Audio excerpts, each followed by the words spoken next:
Hello everyone, welcome to my UPSC UPHESC assistant professor regular basis पे हम तैयारी कर रहे हैं। अभी तक मॉडर्न हिस्ट्री कंप्लीट हो चुका है, पॉलिटी कंप्लीट हो चुका है, जियोग्राफी अभी चल रहा है। जियोग्राफी में हम हिमालयन रेंज जो माउंटेन्स पढ़ चुके हैं, जो माउंटेन रेंज है वो कंप्लीट हो चुका है। प्रायद्वीपीय पठार, पेनिनसुलर प्लेट्यू ये कंप्लीट हो चुका है। ग्रेट प्लेन्स ऑफ इंडिया जो विशाल मैदान है वो पढ़ चुके हैं। और आज हम डिस्कस कर रहे हैं द कोस्टल प्लेन्स, तटीय मैदान। टेस्ट सीरीज ज्वाइन नहीं किया है तो टेस्ट सीरीज ज्वाइन कर लीजिएगा इस नंबर पे कांटेक्ट करके, या फिर वेबसाइट विजिट कर सकते हैं आप। कमेंट सेक्शन में भी लिंक मिल जाएगा, डिस्क्रिप्शन में भी लिंक मिल जाएगा। अभी टाइम है, आपके एग्जाम की तैयारी आप कर सकते हैं। 1.5 महीना है, आप रोज के 1 या 2 टेस्ट भी करते हैं तो 2 टेस्ट में भी आपके 80 प्लस 90 के आसपास टेस्ट कंप्लीट कर लेते हैं। और टेस्ट सीरीज में भी आपको लगभग कम से कम 75 से 80 टेस्ट करवाए जाएंगे। इसमें आपके कंप्लीट सिलेबस के नोट्स मिल जाते हैं, प्रैक्टिस टेस्ट मिलते हैं और उनका डिटेल सॉल्यूशन का पीडीएफ मिलता है। अभी रिसेंटली जिन्होंने टेस्ट सीरीज ज्वाइन कर रखी है, आप ये वीडियो देख रहे हैं, अगर जो करंट अफेयर्स का पिछले 1 साल का करंट अफेयर भेजा है आपको, वो कुछ लोगों का इश्यू है कि उनके मोबाइल में ओपन नहीं हो रहा है, तो उसके लिए एक व्हाट्सएप ग्रुप है उसमें शेयर किया हुआ है, टेलीग्राम चैनल है उसमें भी शेयर किया हुआ है, ये आपके ईमेल आईडी पे सेंड कर दिए हैं। तो आप अपना प्लीज अपना ईमेल चेक करते रहिएगा, वहां सारी डिटेल या कोई भी आपकी क्वेरी होती है तो उसको आपके ईमेल पे एड्रेस कर दिया जाता है, आप उसको जरूर चेक करें। और फिर भी किसी को इश्यू है तो इस नंबर पे आप कांटेक्ट कर लीजिएगा। अभी तक टोटल 46 टेस्ट हो चुके हैं। आज का टॉपिक है द कोस्टल प्लेन्स। यहां से कई बार एग्जाम में क्वेश्चन पूछा जाता है। देखिए, कोस्टल प्लेन है वेस्टर्न और ईस्टर्न, जो पश्चिमी तटीय मैदान और पूर्वी तटीय मैदान, इसको हम डिटेल में पढ़ेंगे। ये है हमारा पश्चिमी तटीय मैदान और ये है हमारा पूर्वी तटीय मैदान। पश्चिमी तटीय मैदान है वेस्ट कोस्टल प्लेन, भारत के पश्चिमी तटीय मैदान। इसको 4 भागों में डिवाइड कर रखा है, इसके 4 पार्ट है। काठियावाड़ कोस्ट है, कोंकण कोस्ट है, कन्नड़ कोस्ट है और मालाबार कोस्ट है। ये 4 आपको ध्यान में रखने हैं कि इसको 4 पार्ट्स में डिवाइड किया हुआ है। वेस्ट और ईस्ट कोस्ट प्लेन दोनों पढ़ेंगे और लास्ट में इनमें डिफरेंस क्या है एज ए समरी हम इसको डिस्कस कर लेंगे, ताकि आपके सारी चीजें एकदम क्लियर हो जाएंगी। जो पश्चिमी तटीय मैदान है उसका पहला पार्ट है काठियावाड़ तट। काठियावाड़ तट है, ये गुजरात में है। कहां पे है? गुजरात में है ये। इसमें मांडव पहाड़ियां, इस तट पे जो हिल है इंपॉर्टेंट, मांडव पहाड़ियां हैं और यहां से कई छोटी छोटी नदियां निकलती हैं, मांडव हिल्स। ये इसी तट पे है, काठियावाड़ तट पे, और यहां से कई छोटी छोटी नदियां निकलती है जो सभी डायरेक्शंस में, सभी दिशाओं में बहती है।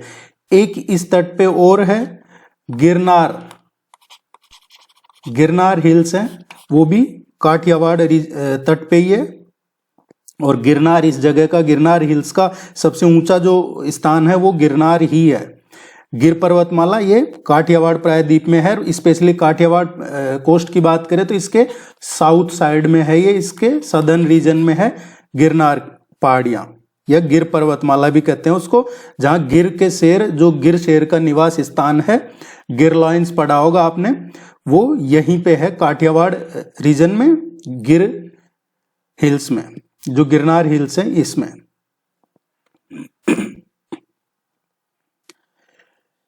नेक्स्ट इसमें जो है,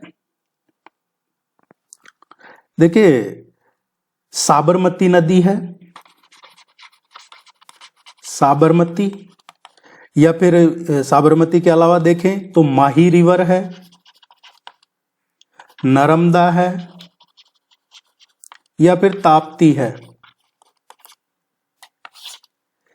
ये सभी नदियां जो गुजरात तटीय मैदान है या जो हम पढ़ रहे हैं काठियावाड़ तट, इसमें साबरमती, माही, नर्मदा और ताप्ती नदियों द्वारा जो लाए गए जलोढ़ है उससे बनता है ये। और ये सभी बड़े मुहाने बनाते हैं। क्या बनाते हैं? मुहाने बनाते हैं ये एस्चुरी। इसके अलावा है नेक्स्ट आपका कोंकण तट। इसमें इंपॉर्टेंट क्या है वो हम डिस्कस करेंगे, आप इसको पूरा जरूर देखिएगा। जो ऊपर पढ़ा हमने काठियावाड़, गुजरात कोस्ट, उसके साउथ में है ये, उसके साउथ में। साउथ का मतलब होता है उसके नीचे की साइड है, नॉर्थ का मतलब है ऊपर की साइड है। तो गुजरात के मैदान जो है या जो काठियावाड़ कोस्ट है उसके दक्षिण में है ये कोंकण तट, और ये है महाराष्ट्र में कोंकण तट। कहां से कहां तक है इसका विस्तार? दमन से, दमन दीव में दमन से और गोवा तक है। तो कोंकण तट कहां से कहां तक है? दमन से और गोवा तक इसका विस्तार है कोंकण तट का। और ये शुरू कहां से हो जाता है? शुरू तो ये मुंबई से ही शुरू हो जाता है, जो पहले एक द्वीप हुआ करता था, फिर इस मुख्य भूमि से जोड़ने के लिए इसको पुनः प्राप्त किया गया था। तो ये शुरू तो मुंबई से हो जाता है और इसका विस्तार गोवा तक है। किसके लिए फेमस है कोंकण तट? कोंकण तट है जो छोटी खाड़ियां हैं, समुद्र तट हैं, उनके लिए फेमस है। जो बे हैं आपने पढ़ा होगा, छोटी खाड़ियां हैं या फिर स्मॉल कोस्ट हैं, उनके लिए फेमस है ये कोंकण तट।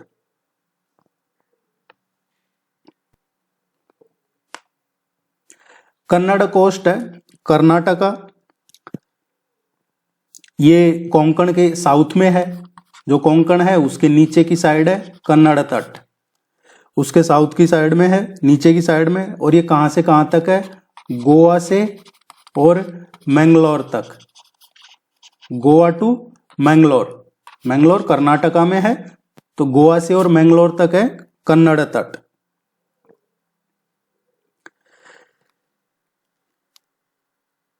इसमें एक क्वेश्चन पूछा जाता है इसका, कन्नड़ तट का, एक तो कि कहां से कहां तक है? गोवा से मैंगलोर तक है।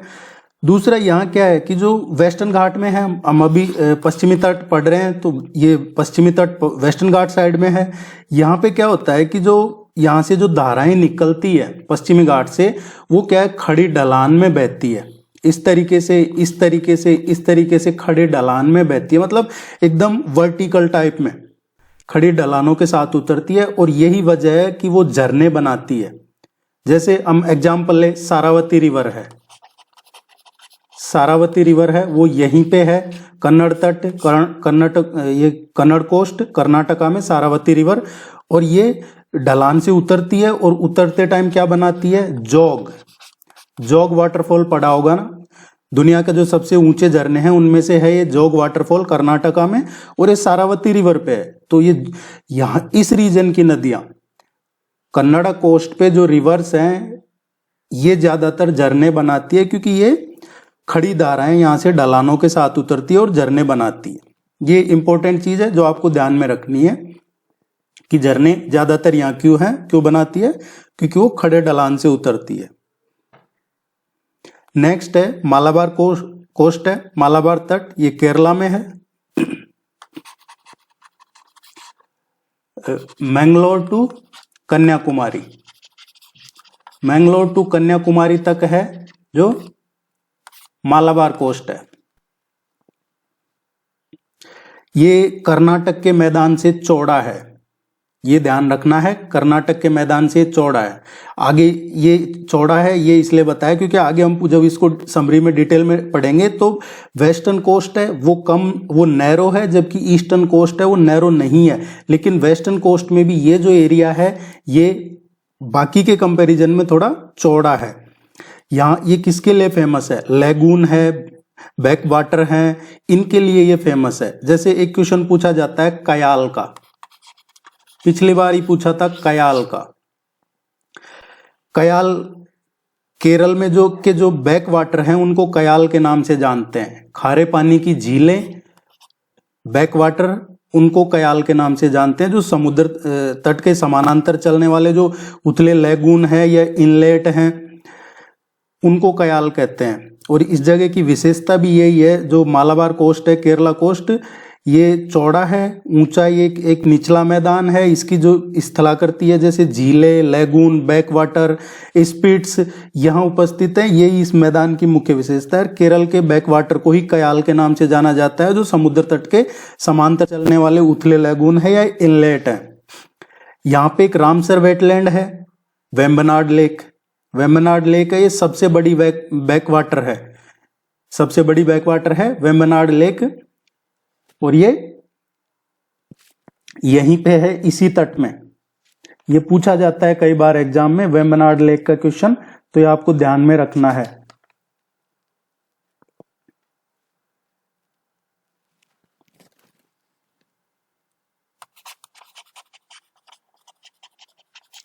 वेम्बनाड लेक, वेम्बनाड लेक है, ये केरला में है, बैकवाटर लेक है। ये इंपॉर्टेंट टर्मिनोलॉजी ध्यान रखनी होगी आपको।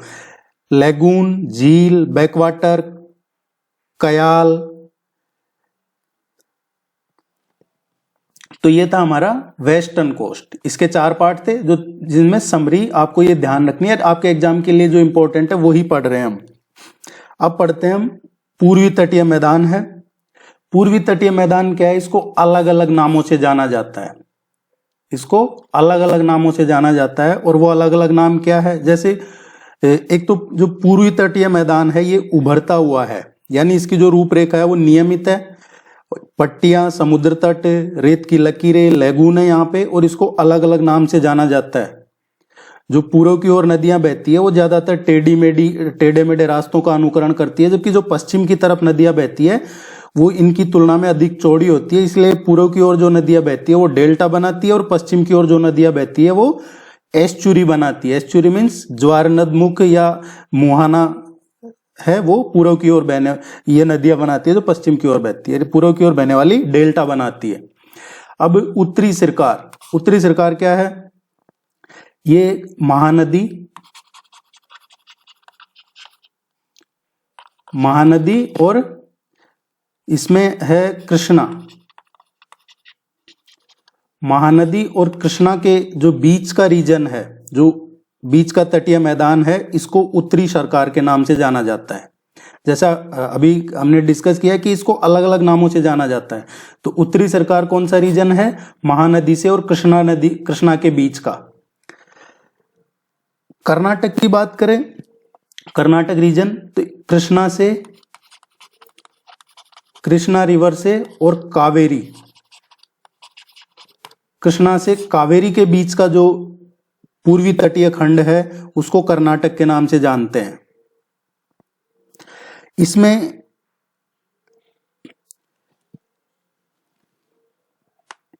जो डेल्टा है, जैसे पूर्व की ओर बहने वाली नदियां डेल्टा बनाती है, और पश्चिम की ओर बहने वाली नदियां क्या बनाती है? एस्चुरी बनाती है। तो डेल्टा है, जैसे पश्चिम बंगाल में गंगा ब्रह्मपुत्र का सुंदरबन डेल्टा है, महानदी डेल्टा है, गोदावरी डेल्टा है, ये इसी रीजन में है। महानदी डेल्टा है, उत्कल का मैदान है, इसको कहा जाता है महानदी डेल्टा। इनमें से किसे महानदी डेल्टा के नाम से भी जानते हैं? तो जो उत्कल का मैदान है, उत्कल मैदान, इसमें महानदी डेल्टा सहित जो उड़ीसा का तट है वो भी शामिल है। उड़ीसा का तट, महानदी डेल्टा, इसको कहा जाता है उत्कल। यहां पे एक फेमस लेक है चिल्का, फेमस एक चिल्का लेक है, चिल्का झील, वो कहां पे? उत्कल का मैदान है, इसी रीजन में है, महानदी डेल्टा में।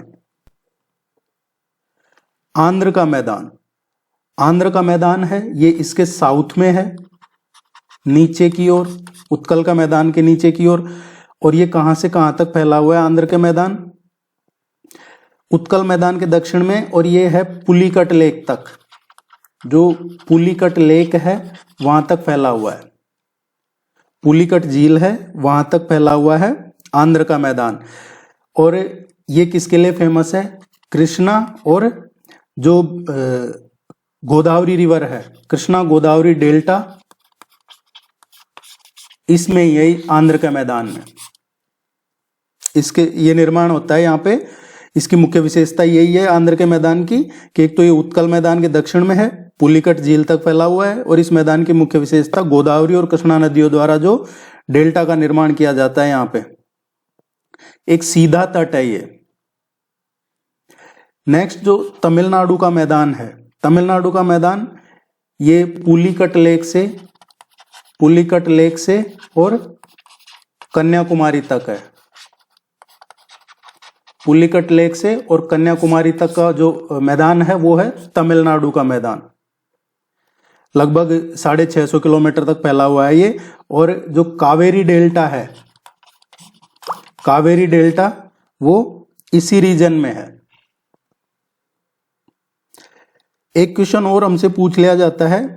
एक तो देखिए ये जो तमिलनाडु का मैदान है वो यहाँ पे उपजाऊ मिट्टी है, बड़े पैमाने पे सिंचाई की सुविधाएं हैं, और इन्हीं वजह से कावेरी डेल्टा को दक्षिणी भारत का अन्न भंडार भी बना दिया है इसने। यही रीजन है कि उपजाऊ मिट्टी है और बड़े पैमाने पे यहाँ पे इरिगेशन फैसिलिटीज है, इसलिए कावेरी डेल्टा को दक्षिणी भारत का अन्न भंडार कहा जाता है। ये याद रखना आपको। अब हम जो पढ़ा है, अगर देखिए एक बार समझने से नहीं रहता है याद, तो अब हम इसमें से जो एग्जाम पॉइंट ऑफ व्यू से जो इंपॉर्टेंट है वो डिस्कस कर लेते हैं। एक तो आपको ये ध्यान रखना है कि कौन सा तट कहां से कहां तक है, ये पढ़ना है आपको।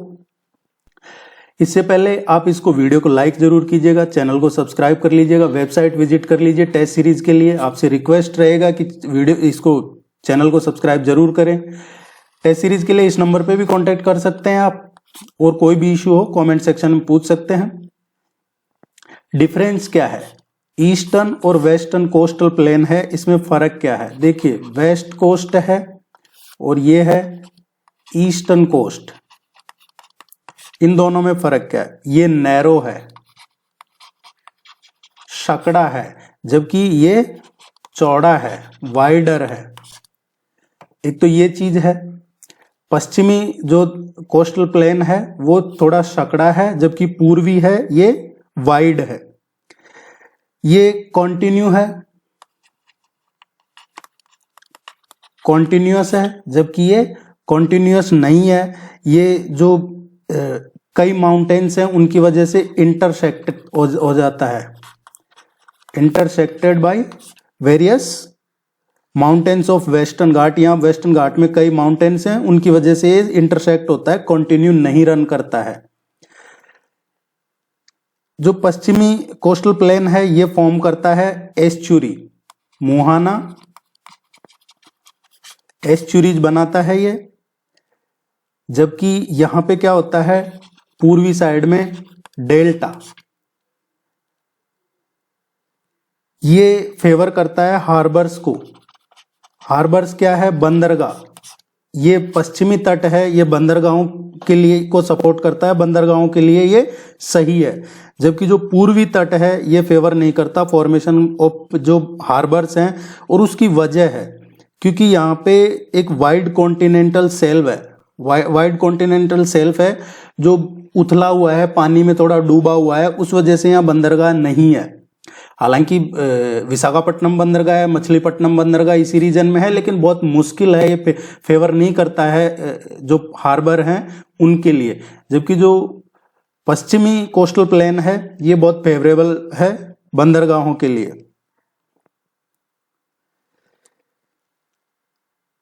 यहां पे बारिश किस वजह से होती है? यहां बारिश होती है जो साउथ वेस्ट मानसून है उसकी वजह से।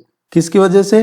जो साउथ वेस्ट मानसून है उसकी वजह से, दक्षिणी पश्चिमी मानसून की वजह से पश्चिमी कोस्ट पे बारिश होती है। जबकि यहां पे नॉर्थ ईस्ट और साउथ वेस्ट दोनों मानसून की वजह से बारिश होती है। ये रॉकी एरिया है, चट्टानी है, जबकि ये मोस्टली सैंडी है, धूल वगैरह कहते हैं ना, रेत वगैरह, धूल, सैंड ड्यून्स हैं वो है यहाँ पे। जबकि ये पूरा रॉकी है, चट्टानी है। हालांकि रॉकी लार्जली रॉक है, लेकिन फिर भी यहाँ पे एस्चुरी है जैसे कोंकण तट पे या फिर बैक वाटर्स है मालाबार कोस्ट पे, ये भी हमें ध्यान रखना होगा। तो ये इसमें फर्क है जो एग्जाम पॉइंट ऑफ व्यू से है, वो पूरा निचोड़ इसमें ही है कि ये नैरो है, ये ईस्ट वाला थोड़ा चौड़ा है, ये कॉन्टिन्यू नहीं है, ईस्टर्न वाला कॉन्टिन्यू है, पश्चिमी वाला एस्चुरी बनाता है मुआना या जबकि डेल्टा बनाता है पूर्वी साइड में। हार्बर्स जो बंदरगाह उनके लिए उपयोगी है पश्चिमी, जबकि ईस्टर्न साइड वाला बंदरगाहों के लिए उपयोगी नहीं है। साउथ वेस्ट मानसून से बारिश होती है, इधर नॉर्थ ईस्ट और साउथ वेस्ट दोनों से होती है, ये चट्टानी है, जबकि यहाँ पे एस्चुरी भी है, कोंकण तट और जो बैक वाटर लेगून्स हैं मालाबार तट पे, ये मोस्टली सैंडी है या फिर सैंडून्स हैं, लेगून्स हैं इस साइड में। ये आपका टॉपिक है, इसमें से आपको ये जो मैदान हैं कहाँ से कहाँ तक है वो आपको ध्यान रखने हैं, एक एक लाइन में आप नोट कर सकते हैं। अदरवाइज टेस्ट सीरीज ज्वाइन कर रखा है तो ये आपको सेंड कर देते हैं, और ये मैप आपके ध्यान में रखिएगा। और भी कोई क्वेरी है पूछ लीजिएगा। Thank you very much, all the very best, good luck.